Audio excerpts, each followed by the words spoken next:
For years, the playoff story around Mitch Marner was simple: too small, too quiet, too easy to erase when games got mean. Then spring 2026 hit and suddenly he was everywhere for Vegas, piling up points, deciding games, looking like the smartest guy on the ice again. So, maybe the story was wrong. Maybe Toronto didn't expose Marner in the playoffs. Maybe it buried him there. And if that's true, then one of hockey's best wingers spent nearly a decade getting blamed for a problem he was never built to solve alone.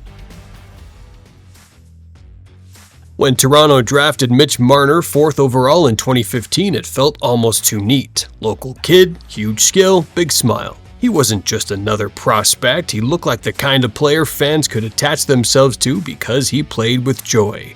And at the time, the Leafs badly needed that. The team had been stuck for years, and now here came Marner, then Austin Matthews, then this whole young group that was supposed to drag the franchise out of its own history. I'm proud to announce from the London Knights, Mitch Marner.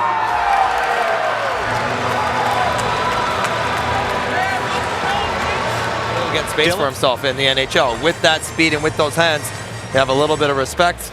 Guys will back off and you give him any kind of space. He makes some pretty good things happen. It's no secret his dad pushed him.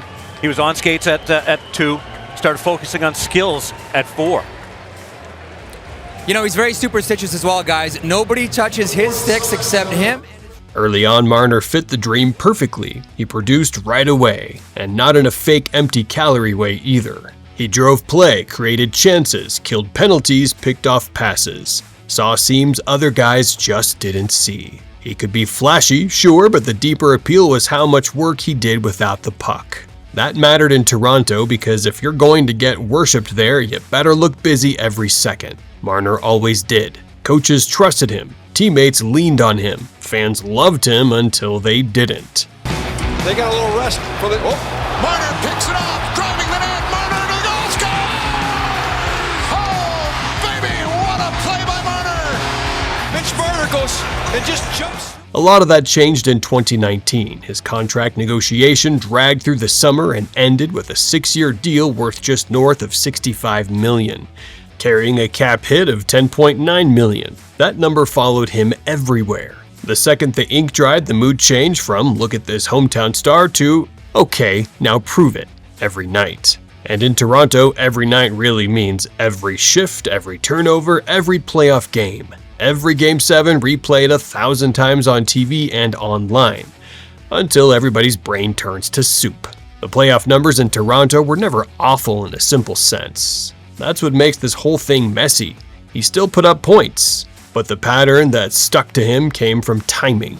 Late series games got ugly for him. The goals dried up. In games 5, 6, and 7 across those Toronto runs, he scored almost nothing compared with what people expected from a player paid and marketed like a star.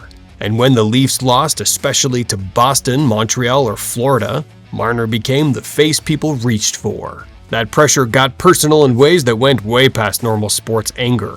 Elliotte Friedman reported that after Toronto's 2025 elimination, someone posted Marner's home address in response to a question about whether he'd stay. Luke Fox deleted the post after what Friedman described as an urgent call from the Maple Leafs. Friedman wrote that as a public figure, you sign up for some stupidity, but your family doesn't. That matters. It wasn't just booze or radio takes anymore. It was a line getting crossed. And once that happens, hockey stops being only hockey. Because my wife's father called me and goes, I just want to let you know we've got people sending us screenshots of a guy posting your address online, saying that if people want to come pay us a visit and say, their goodbyes in a quotation way, here's the address. And it was a little tough, obviously. I mean, we kind of dealt with it for the last 2 years in a way. I mean, the market's very passionate. They love the team. I mean, I know it. I was born and raised there. I've been a part of the Leafs Nation for a long time. So, the debate around Marner slowly shifted. People weren't arguing about talent. Nobody serious ever did. They were arguing about why a player that gifted kept looking smaller in the biggest moments, and why every spring in Toronto seemed to squeeze the life out of a version of him that showed up from October to April. The easy answer was that Marner shrank under pressure. That's the clean TV answer. It fits on a chyron and lets everybody move on. The harder answer is that Toronto asked him to carry too many jobs at once. and the playoffs kept exposing the strain. Think about what Marner had to be for the Leafs. He had to feed Matthews. He had to create offense off the rush. He had to recover pucks on the wall. He had to kill penalties. He had to be one of the team's best defensive forwards.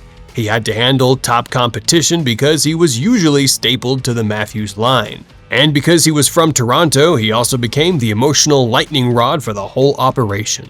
That's a lot. It's basically asking one winger to be your artist, your mechanic, and your crisis hotline. The role worked in the regular season because regular season hockey gives a player like Marner oxygen, more rush chances, more loose coverage, more room to wait half a second and let a passing lane open. His whole game depends on reading coverage and using touch. He's patient with the puck, he pulls defenders toward him. He makes little delays and button hooks and wall plays that open the middle. In space, he's a killer. Playoff hockey, especially in the Atlantic, took that space and lit it on fire. Boston, Tampa Bay, Florida, those teams didn't just defend hard. They took away the exact parts of the ice Marner lives on. Sportsnet pointed out that Toronto kept running into clubs built on structure, pressure, and heavy detail. The kind that cut off rush offense and forced skilled wingers into crowded touches along the outside. Marner's production could still look fine on paper, but the eye test changed. Fewer slot touches, fewer inside attacks,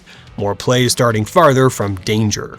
And because he played with Matthews so often, Toronto's top line got the hardest matchups every night. That helped Matthews and Marner pile up monster regular season totals.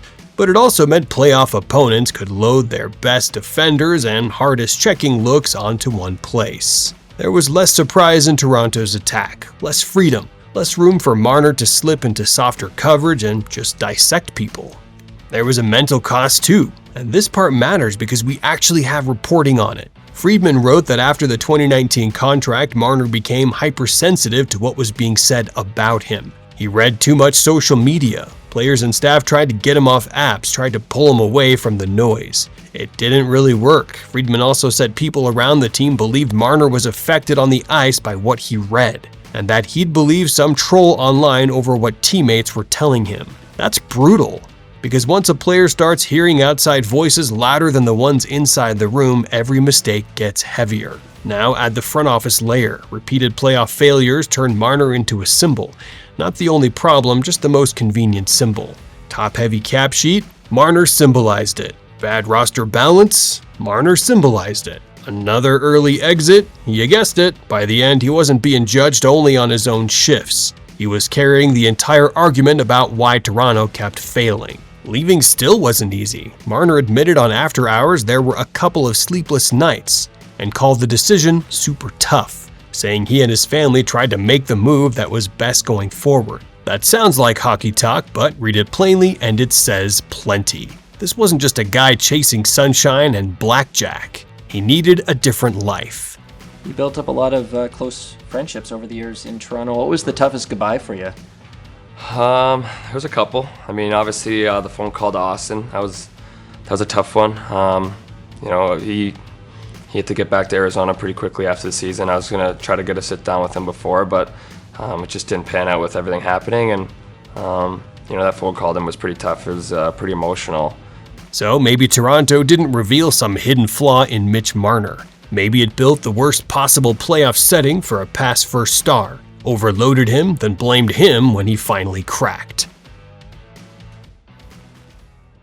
Vegas changed almost every part of that equation. The noise dropped right away. Marner wasn't waking up in the center of the hockey world anymore, with every bad touch turning into an all-day debate. He could just play, and that sounds small until you remember how long he'd gone without that kind of air. The team setup helped too. In Toronto, so much attack ran through the same stars. And the top line wore the hardest defensive attention every night. Vegas spread that burden out. Jack Eichel drew his share. Mark Stone brought his own gravity. William Karlsson could handle tough minutes.